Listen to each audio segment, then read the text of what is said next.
Student, हमारे सजदार आंदोलन channel में आप सभी विद्यार्थियों का स्वागत है। आइए इस वीडियो में हम लोग प्रकाश डालते हैं कक्षा 11 का जो यूपी बोर्ड जीव विज्ञान का पेपर हुआ हाफ ईयरली, किस प्रकार का ये पेपर रहा और आपकी प्रिपरेशन कैसी। तो यहाँ पे पहला देखिए, वर्गीकरण की सबसे बड़ी इकाई वो तो जगत होता है और सिस्टेमा नेचुरी पुस्तक के लेखक लिनियस थे। और 5 जगत वर्गीकरण किसने प्रस्तुत किया था? व्हिटकर ने प्रस्तुत किया था। एक खवलाराइट है। और चौथा क्वेश्चन देखिए, निम्न में से क्या जीवाणुओं में अनुपस्थित होता है? तो यहाँ पर 4 विकल्प हमारे सामने प्रस्तुत है। जीवाणुओं में माइटोकॉन्ड्रिया नहीं पाई जाती है, एक गौल आपका राइट हो जाएगा। अमीबा में नहीं होता, अमीबा में कंकाल नहीं होता है, देखिए क वाला राइट हो जाएगा। कवकों में भोजन किस रूप में संचित होता है? ग्लाइकोजन के रूप में, गौल आपका राइट। कोशिका युक्त बीजाणु कहलाते हैं, जो कोशिका युक्त बीजाणु होते हैं वो चल बीजाणु कहलाते हैं, कवल आपका राइट हो जाएगा। प्रश्न 8वां देखिए, द्विनिषेचन क्रिया नहीं होती, किसमें नहीं होती? अनावृति बीजी पौधों में नहीं होती, घ वाला राइट हो जाएगा। इसके बाद आगे देखिए, असीमाक्षी पुष्पक्रम में पुष्प व्यवस्थित होते हैं। पुष्प किसमें व्यवस्थित होते हैं? अग्राभिसारी क्रम में होते हैं, ये आपका क वाला राइट हो जाएगा असीमाक्षी में। नेक्स्ट देखिए, मेढक के मस्तिष्क में निकलने वाली कपाली तंत्रिकाओं की टोटल संख्या होती है 10। 11 देखें, ग्रीष्म शिथिलता के दौरान जो मेढक होते हैं, मेढकों में गैसों का आदान प्रदान किसके द्वारा होता है? तो उनकी त्वचा के द्वारा ये करते हैं, चाहे शीत में हो चाहे ग्रीष्म में। राइबोसोम उत्पन्न होता है, 12th क्वेश्चन देखिए, राइबोसोम उत्पन्न होता है कहाँ पे उत्पन्न होता है? केंद्रक में, ये क वाला राइट हो जाएगा। आगे देखिए, अमीबा तथा स्पंज में श्वसन का माध्यम है, श्वसन का माध्यम मेम्ब्रेन होता है, सेल मेम्ब्रेन, कोशिका कला, ग वाला राइट हो जाएगा। आगे देखिए 14 क्वेश्चन, निम्न में से कौन सा रुधिर वर्ग सर्वग्राही होता है? सर्वग्राही तो O वर्ग होता है, ग वाला राइट हो जाएगा। रुधिर में थक्का किसकी सहायता से जमता है? Prothrombin yes, calcium yes, fibrinogen yes, ये सभी की भूमिका होती है।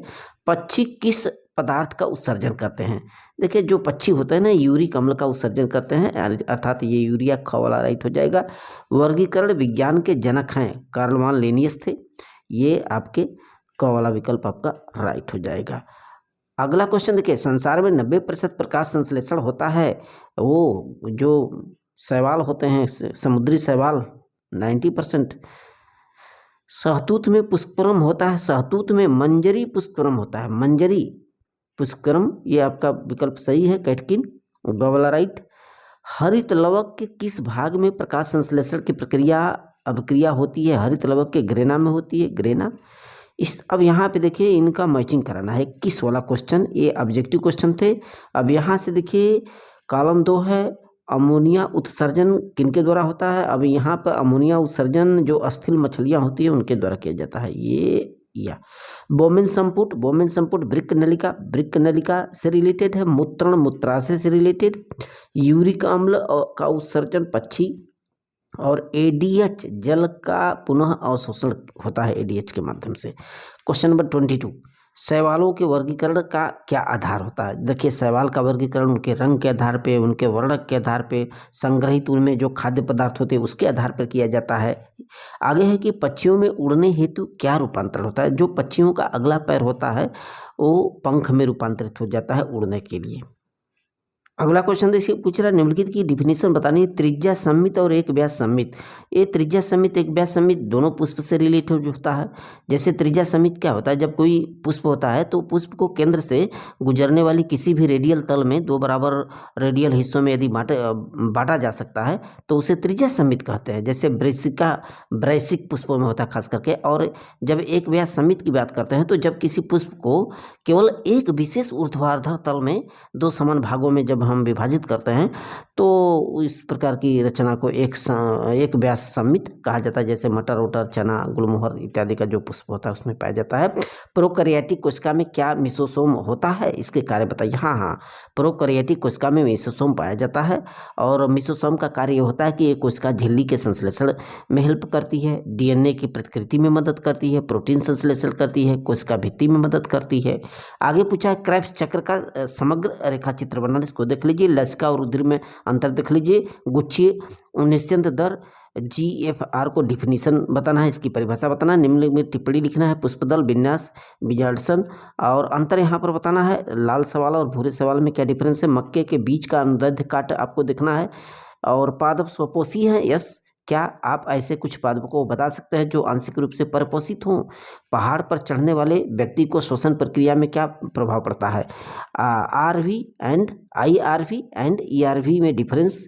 और यहाँ पे खुला व बंद प्रसंचरण तंत्र में क्या डिफरेंस है। P तरंग और T तरंग।